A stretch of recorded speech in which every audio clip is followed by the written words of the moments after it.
Desde a Idade Média, na Irlanda, fortes de terra e pedra eram frequentemente construídos ao redor de assentamentos. Contudo, com o passar das décadas, esses assentamentos desapareceram e os fortes de pedra foram quase que completamente esquecidos da vista dos irlandeses. Isso só não aconteceu porque, no lugar, permaneceram vestígios dessas muralhas, que com o tempo se tornaram parte do folclore do interior da Irlanda. De acordo com as crenças, se essas pessoas chegassem muito perto desses lugares conhecidos como Círculos das Fadas, poderia acabar sendo sequestrada por esses seres. No folclore, fadas ou povo das fadas são descritos como semelhantes aos seres humanos. Contudo, segundo o folclore irlandês tradicional, aquele transmitido de geração em geração nas aldeias muito antes de ser romantizado pela literatura vitoriana, as fadas estavam longe de serem criaturas dóceis ou encantadoras. Eram figuras ambíguas, poderosas e muitas vezes temidas. Isso porque sua aparência no folclore antigo era a de seres belos, mas com uma perfeição inquietante e misteriosa. Havia também fadas que não eram belas, mas grotescas, como as banshees, seres que previam a morte de uma pessoa através de lamentos e gritos horríveis. Outro traço marcante nas fadas era a habilidade de mudar de forma. Por meio de um tipo de encantamento conhecido como glamour, podiam alterar a própria aparência à vontade, assumindo a forma de um humano, de um animal ou até objetos. Muitas vezes as fadas usavam esse poder para seduzir, enganar ou capturar homens, mulheres e crianças, a fim de cometer algum mal. Dentro desse contexto havia também os leprechauns, seres pequenos conhecidos como gnomos ou duendes. Eles, em particular, não gostavam dos seres humanos e, por esse motivo, costumavam pregar peças ou simplesmente fugir da vista de qualquer pessoa que tentasse se aproximar. Mas, caso se simpatizassem com a aparência de alguém, eram capazes de oferecer para essa pessoa um par de sapatos ou, na melhor das hipóteses, conduzir esse indivíduo até um tesouro escondido. De modo geral, as fadas não eram naturalmente más, mas podiam atacar. Sendo assim, quando algo dava errado na vida das pessoas, as fadas eram consideradas as culpadas. Desaparecimentos, más colheitas ou qualquer outro infortúnio da vida difícil dos irlandeses eram atribuídos a elas. Durante o século XIX, esses mitos eram especialmente presentes nas regiões do sul do condado de Tipperary. No episódio de hoje, a atenção será voltada para uma das antigas regiões desse condado, o distrito remoto e isolado de Ballivaglia, localizado a poucos quilômetros da vila de Cloneen. Lá, os moradores acreditavam que as fadas tinham dificuldade em gerar filhos sozinhas, e por esse motivo, costumavam sequestrar jovens mulheres ou até mesmo crianças. Segundo as crenças, quando isso acontecia, as fadas deixavam para trás um changeling, uma espécie de fada que tomava a forma da pessoa sequestrada.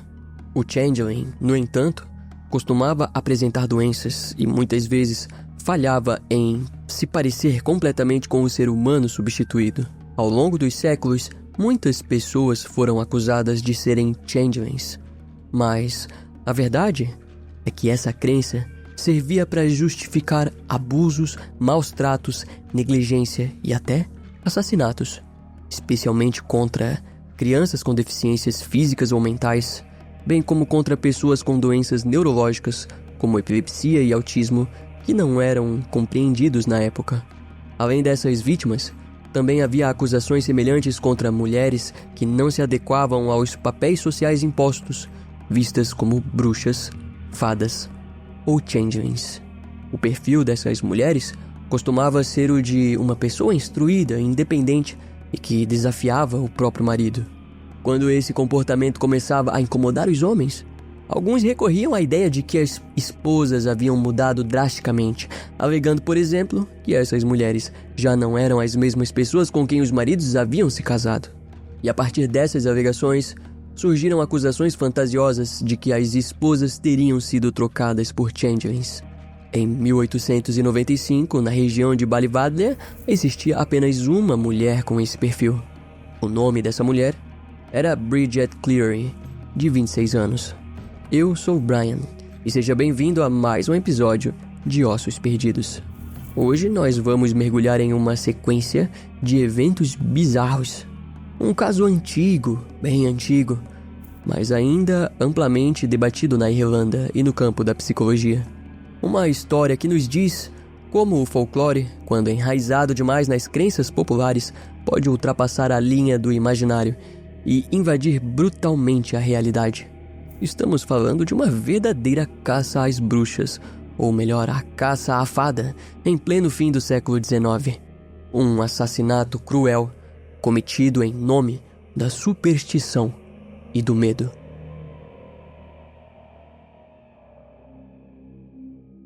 Nas palavras da estudiosa de literatura Christine Bone, Bridget Cleary era uma mulher inteligente, bonita e independente, que se encaixava na definição de nova mulher do final do século XIX. Essa definição específica surgiu principalmente com o avanço da Revolução Industrial em países como Inglaterra, França, Alemanha e Estados Unidos. Entre 1880 e 1900, essa figura alcançaria o auge, coincidindo com as primeiras ondas do feminismo. Assim, a nova mulher era vista de diversas formas pela sociedade. Muitos conservadores consideravam essa mulher uma ameaça à ordem moral e familiar, enquanto pensadores liberais a viam como símbolo da modernidade e da emancipação feminina. Por outro lado, na Irlanda, esse cenário era completamente diferente. Naquele período, a Igreja Católica Romana exercia imensa influência sobre a sociedade irlandesa, especialmente nas comunidades rurais. Dessa forma, valores tradicionais como a centralidade da família, a obediência e o papel da mulher como esposa e mãe eram altamente valorizados dentro das famílias, ricas ou pobres. Além disso, nesse mesmo período, iniciava-se uma espécie de renascimento cultural irlandês que valorizava a língua, a literatura e o folclore celta. Historicamente, esse movimento deu origem a escritores, poetas e ativistas que desafiavam os papéis tradicionais dentro das famílias irlandesas. Mas também fortaleceu a importância e a crença das pessoas nos seres do folclore. E dentro de todo esse contexto, estava a jovem Bridget e o marido Michael Cleary. O casal se conheceu em 1887 na vila e capital Clonmel, localizada a 24 quilômetros de Ballyvadlia. Na época, Bridget tinha 18 anos e atuava como aprendiz de costureira, algo incomum para uma garota dessa idade. Já Michael, com 27 anos, trabalhava como tanoeiro, construindo barris e tonéis de madeira. Em agosto de 1887, os dois se casaram, mas passaram o primeiro ano relativamente separados. Bridget se mudou para Ballyvadlia para, até onde se sabe, cuidar da mãe, que morreria pouco tempo depois. Michael permaneceu em Clonmel, onde ficou até se mudar para morar com Bridget, a fim de que o casal cuidasse do pai idoso dela, Patrick Bolan. Segundo as fontes, ambas as famílias possuíam recursos consideráveis para a época, principalmente a família Bolan, que, por conta do passado de Patrick, que em sua juventude havia trabalhado na vila, conseguiu para o casal a melhor casa da região, uma residência de pedra com telhado inclinado de ardósia e janelas de vidro. E enquanto isso, os vizinhos mais pobres tinham casas sem janelas, com paredes de barro e telhados de palha. Além disso, quando Michael chegou, Bridget já havia conquistado certa fama em Ballyvadlia devido ao galinheiro. Pelo que se sabe, Bridget costumava vender ovos para os vizinhos e oferecia entregas a domicílio. Bridget também possuía uma máquina de costura da marca Singer, com a qual prestava serviços de costura e até mesmo de chapeleira.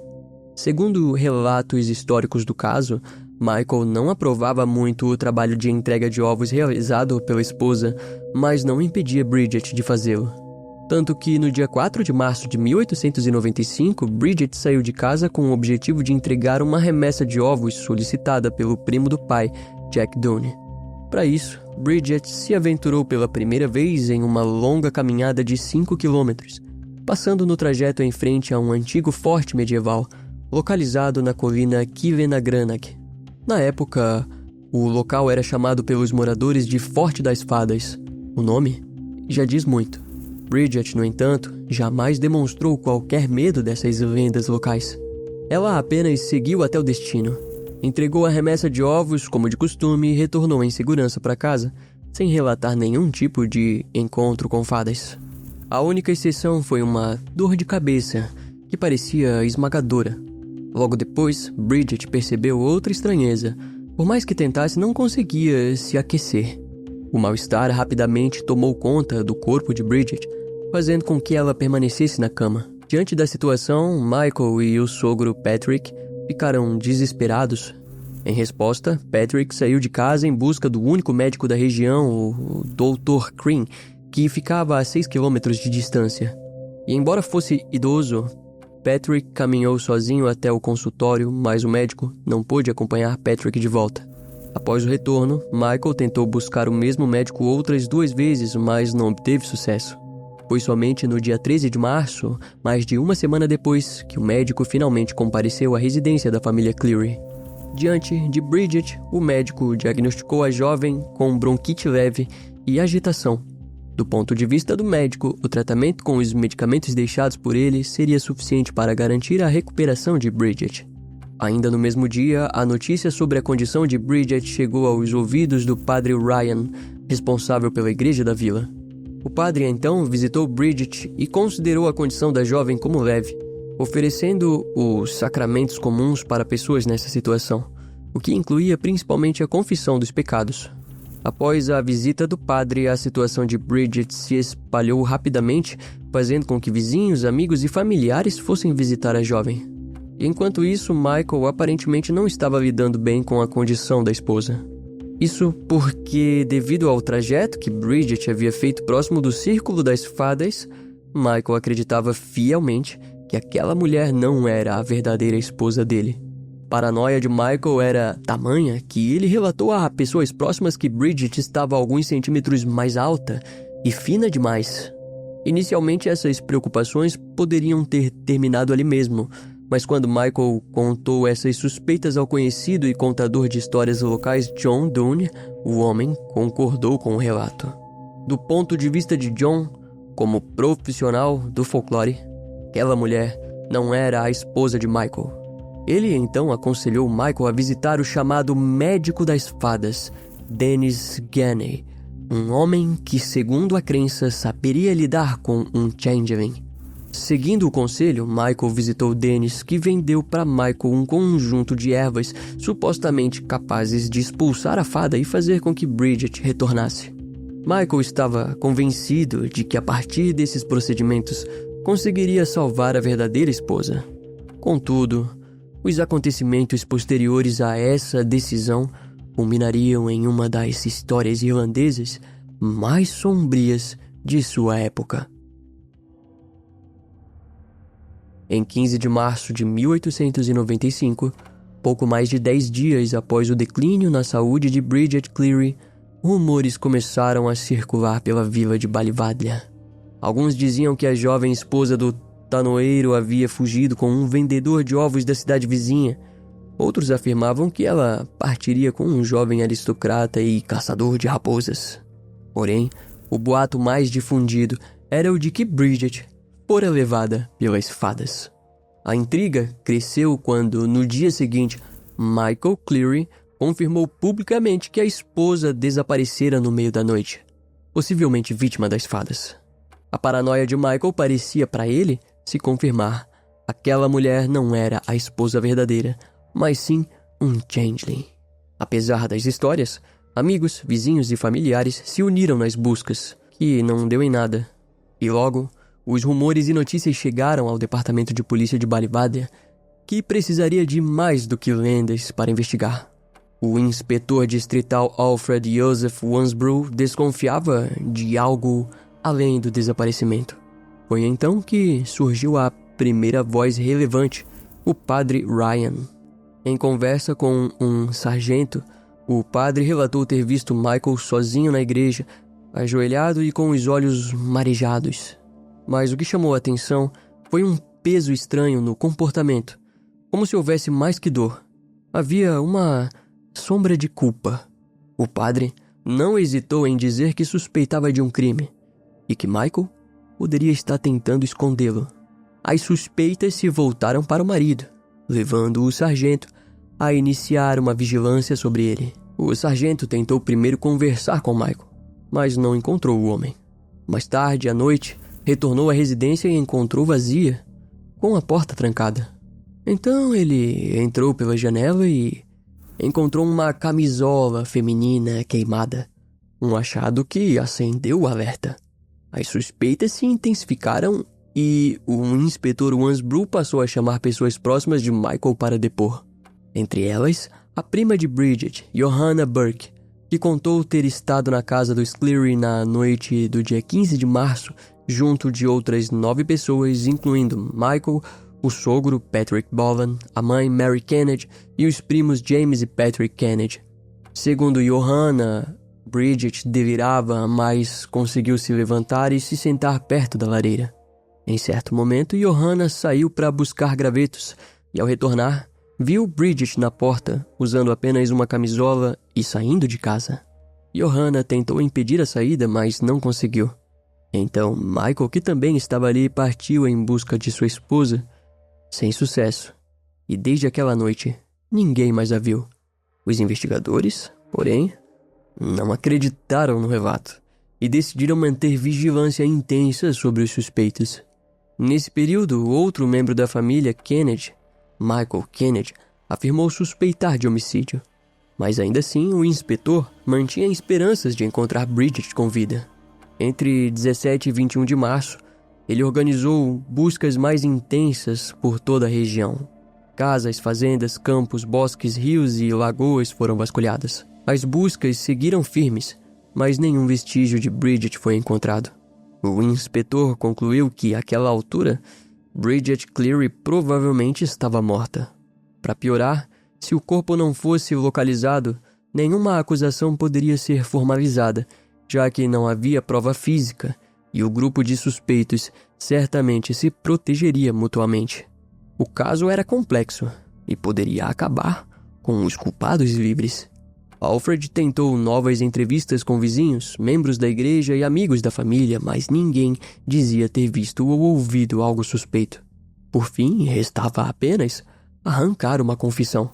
Foi então que Michael Cleary, Patrick Boland, John Dunne, membros da família Kennedy e outros suspeitos foram presos preventivamente e levados à audiência pública na vila de Clonmel. Ao chegarem, foram vaiados pela população e reagiram com frieza.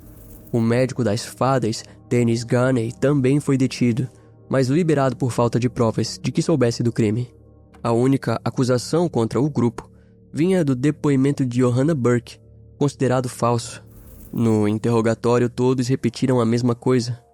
Patrick Boland, pai de Bridget, chegou a declarar que poderia trazer 3 pessoas para confirmar que a filha levantara-se, vestira-se e caminhara até o círculo das fadas no meio da noite.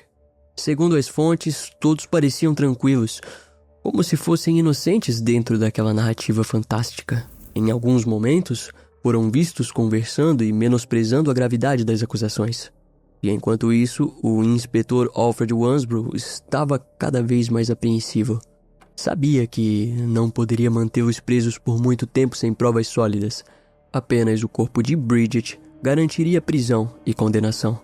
Determinou então que 3 departamentos de polícia das vilas vizinhas de Clonen, Drangan e Mullinahone realizassem uma nova varredura, cobrindo áreas antes não vistoriadas. Era uma última tentativa, e ela daria resultado. No primeiro dia, sexta-feira, 22 de março de 1895, o sargento Paddy Rogers, da Polícia Real Irlandesa, sentiu um cheiro estranho ao atravessar um bosque. Seguindo o odor, encontrou arbustos espinhosos quebrados e recém-cortados, formando um ângulo na cerca viva, que dava acesso a um campo. Ali, parcialmente enterrado no barro, estava um corpo feminino queimado e em avançado estado de decomposição.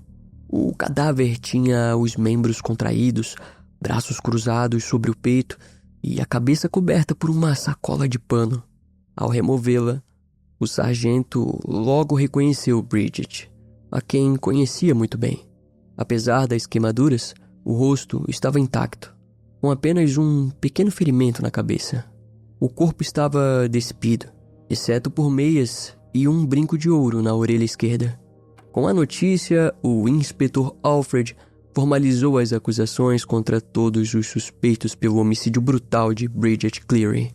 E agora, Restava descobrir o que realmente ocorrera em seus últimos momentos de vida. Quando o cadáver de Bridget foi analisado pelos legistas da época, registraram-se queimaduras extensas, principalmente na parte inferior do corpo. Isso indicava que Bridget havia sido colocada no fogo ainda com vida, ou logo após a morte. Essa conclusão foi reforçada pelos vestígios de roupas queimadas, principalmente a camisa, encontrados na residência da família Cleary. O rosto de Bridget ainda estava reconhecível, mas um pequeno ferimento na cabeça sugeria que a mulher havia sido agredida antes de morrer. No corpo também foram observados arranhões e hematomas nas pernas e nos braços, sugerindo que Bridget fora estrangulada à força. Algumas fontes mencionam possíveis fraturas ou deslocamentos, embora essa informação seja incerta. De qualquer forma, a causa da morte foi registrada como decorrente das queimaduras. Ainda assim, na época, especialistas levantaram a hipótese de que Bridget poderia ter morrido por asfixia devido à fumaça ou por trauma físico, antes mesmo de ser colocada no fogo. No entanto, foi somente no tribunal que as peças começaram a se encaixar. Em meio a depoimentos densos e detalhes perturbadores, os fatos sobre a morte de Bridget foram revelados. A primeira testemunha do caso foi o Dr. Green, que afirmou ter visitado a residência da família Cleary no dia 13 de março. No local, ele diagnosticou Bridget com agitação nervosa e leve bronquite.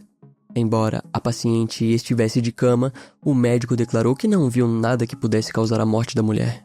Ainda assim, prescreveu um medicamento e deixou a casa.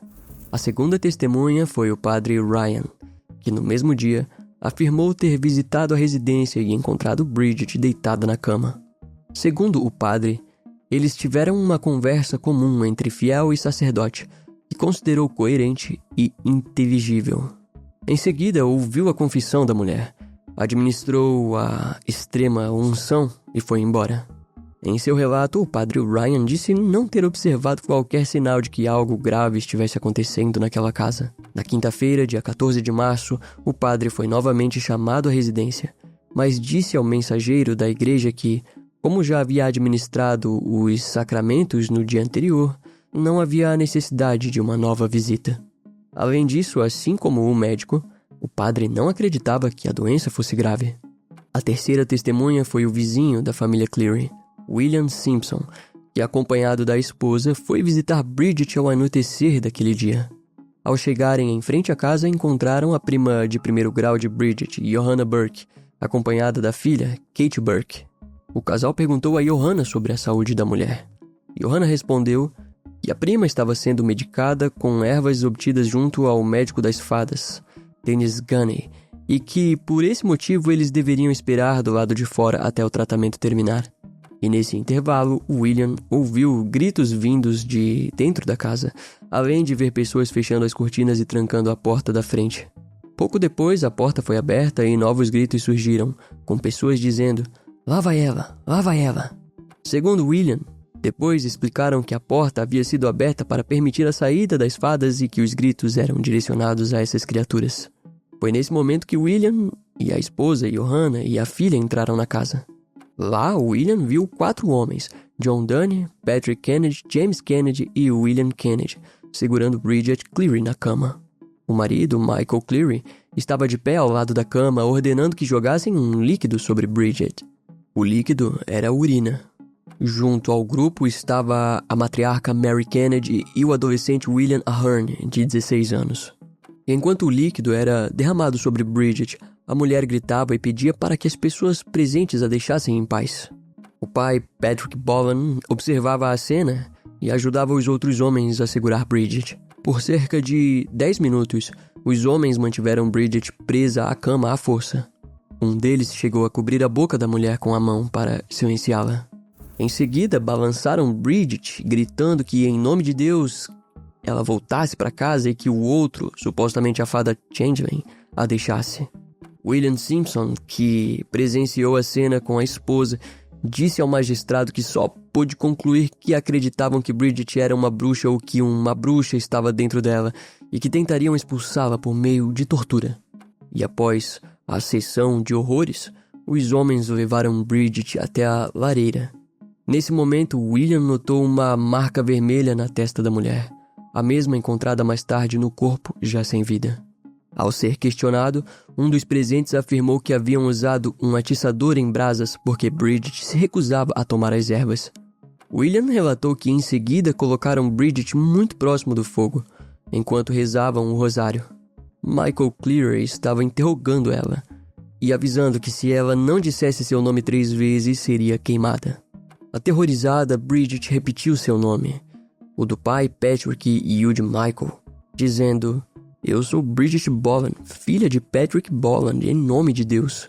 A resposta agradou a todos, que pareciam aguardar as palavras quase encantados. Com isso, levaram Bridget de volta para a cama, onde as mulheres da casa a vestiram com uma camisola limpa.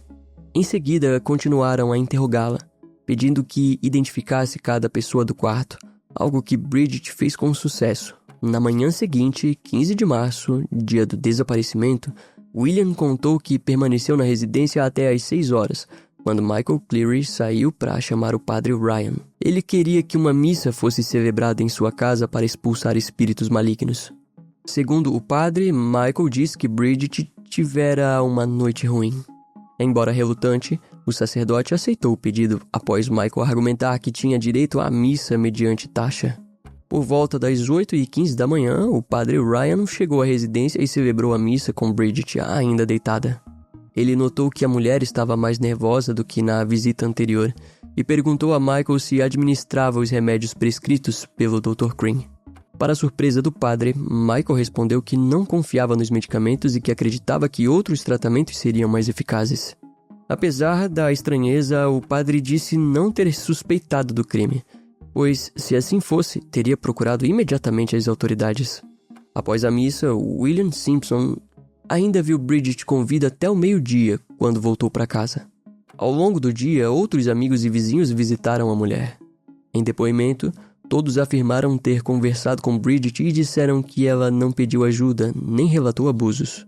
Também afirmaram não ter percebido nada em comum. Johanna Burke, porém, disse que em alguns momentos viu Michael próximo à cama e que, embora Bridget estivesse assustada, parecia mentalmente lúcida. Muitas pessoas naquela situação teriam sucumbido facilmente, mas Bridget seguia firme. O problema é que sua lucidez a levaria a uma conversa que definiria seu destino.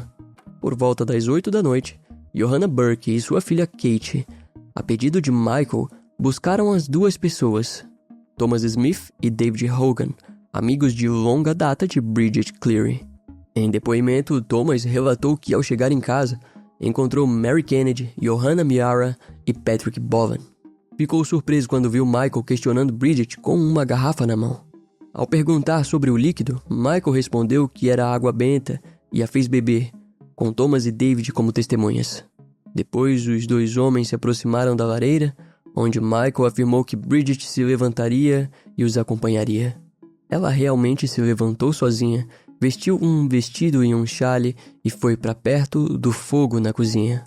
Nos minutos seguintes, a conversa enveredou para assuntos sobrenaturais, como fadas e encantos.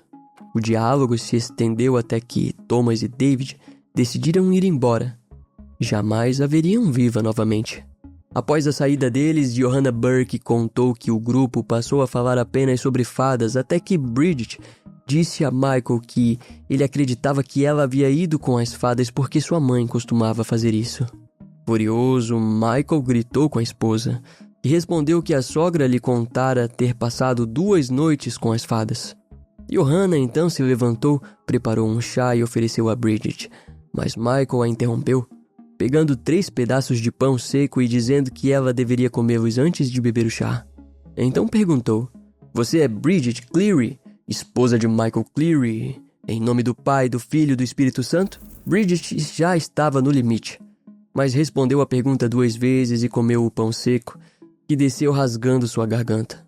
Michael repetiu a pergunta pela 3ª vez, oferecendo o último pedaço. Com dificuldade para engolir, Bridget demorou a responder. Com isso, ele reagiu com violência, jogando a mulher no chão. Segundo Johanna, Michael apoiou o joelho no peito de Bridget, segurou o pão com uma mão e com outra abriu sua boca à força, empurrando o alimento. Johanna tentou interceder, mas percebeu que ele realmente acreditava que aquela mulher não era sua esposa. Após forçá-la a comer, Michael tirou suas roupas, deixando-a apenas de camisola. Em seguida, pegou um graveto aceso do fogo e aproximou ele da boca de Bridget. Naquele momento, restavam na casa apenas Mary Kennedy e seus primos Patrick, James e William Kennedy, que queriam ir embora. Michael, porém, ameaçou todo mundo, dizendo que a porta estava trancada e que ninguém sairia até que ele trouxesse a esposa de volta. Assustados, eles se retiraram para outros cômodos. Então, Michael despejou óleo de lamparina sobre Bridget e ateou fogo com a madeira acesa. Johanna viu a mulher queimando no chão perto da lareira. Em pouco tempo, a casa se encheu de fumaça e cheiro de queimado, obrigando todos a se afastarem. Algum tempo depois, Michael entrou no cômodo com um saco de pano, dizendo em voz alta que não estava queimando sua esposa e que logo a veriam subindo pela chaminé. Ao que parece, acreditava ter concluído um exorcismo. A última vez que Johanna viu Bridget, ela já estava sem vida, deitada sobre um lençol colocado por Michael. Segundo os relatos, Bridget estava deitada de bruços com as pernas viradas para cima. Michael pediu que Patrick Kennedy o ajudasse a enterrar o corpo, mas ele recusou inicialmente. Em depoimento, Patrick disse que acabou aceitando por medo de Michael. Os dois, então, levaram o cadáver até o local onde seria encontrado pelas autoridades. No dia seguinte ao crime, Michael passou a espalhar rumores na vila, dizendo que Bridget costumava se encontrar com um homem dos ovos numa estrada secundária a cerca de 2,5 km da casa. Alegava ainda que camponesas da região iam até lá para vender ovos a esse homem. Na prática, ele tentava criar uma história de que a esposa o abandonou para fugir com o sujeito. Isso motivou uma busca por Bridget. Amigos, vizinhos e familiares, sem saber do assassinato, procuraram ela junto com Michael. Nesse momento surgiu outra testemunha, o contador de histórias local John Dunne. Ele declarou ao magistrado que, após o fracasso das buscas, Michael explodiu em desespero diante dele, dizendo que havia queimado Bridget. Chocado, John perguntou o motivo de ter cometido algo tão horrível. Michael respondeu que ela não era sua esposa, afirmando que era bonita demais para ser sua mulher e alguns centímetros mais alta. John aconselhou que confessasse o crime ao padre Ryan, entregando-se às autoridades para garantir um enterro cristão. Michael concordou, desde que John o acompanhasse. No caminho até a igreja, encontraram Michael Kennedy, que não presenciou o crime, e ele se juntou aos dois. Segundo a fonte mais confiável, Michael se ajoelhou no altar e pediu que o padre Ryan o ouvisse, mas não conseguiu confessar. Michael Kennedy, então, retirou Michael Cleary da capela. Foi John Dunne quem decidiu falar em particular com o padre, revelando que Michael e outros haviam queimado Bridget até a morte e enterrado o corpo. O padre Ryan ficou abalado. Mais tarde disse não se lembrar de sua resposta, mas recordava o primeiro pensamento. Como tantas pessoas haviam enlouquecido ao mesmo tempo?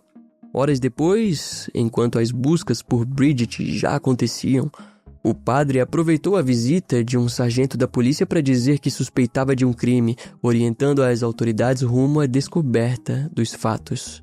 Segundo as fontes, por sua posição e responsabilidade espiritual pela vila, o padre se limitou a relatar suas suspeitas, deixando que a verdade viesse à tona pela investigação policial, o que, de fato, ocorreu, revelando um crime que marcaria a Irlanda por décadas.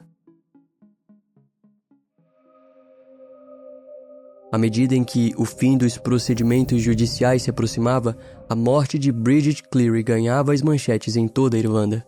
O caso rapidamente deixou de ser apenas uma tragédia doméstica, tornando-se um escândalo nacional carregado de simbolismos que iam além do crime, alcançando até os pilares do poder político britânico. O episódio alimentava o debate que dominava a política do Reino Unido, a autonomia irlandesa. Na época, a Irlanda ainda estava sob controle britânico e em Londres o parlamento discutia se os irlandeses eram capazes de governar a si mesmos. Para muitos ingleses, a brutalidade do crime, em que um homem queimou a própria esposa por acreditar que ela havia sido trocada por uma fada, parecia confirmar que os católicos rurais do sul viviam mergulhados em ignorância e superstição.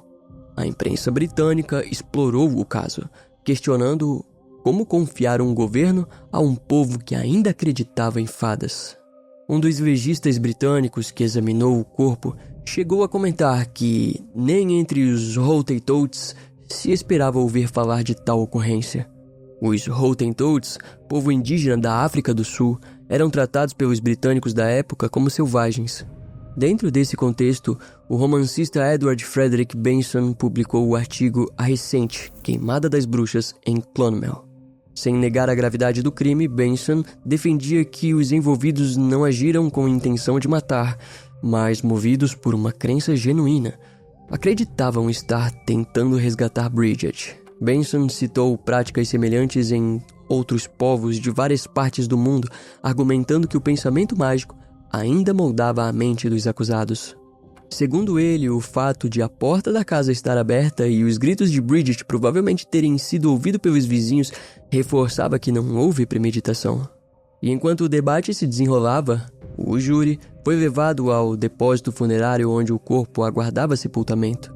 Não como formalidade, mas para confirmar que o cadáver sustentava a acusação.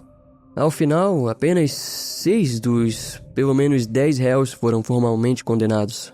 Os irmãos Patrick, Michael e William Kennedy receberam penas curtas de trabalhos forçados por ferimentos infligidos à vítima. Patrick, também envolvido na ocultação do corpo, foi condenado a 5 anos. O contador de histórias John Dunne foi sentenciado a 3 anos e Patrick Boland, pai de Bridget, a 6 meses. Mary Kennedy chegou a ser condenada, mas foi liberada pela idade avançada.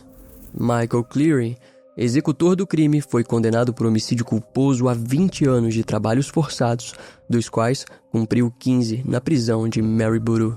Nos anos seguintes, o caso continuou repercutindo na Irlanda.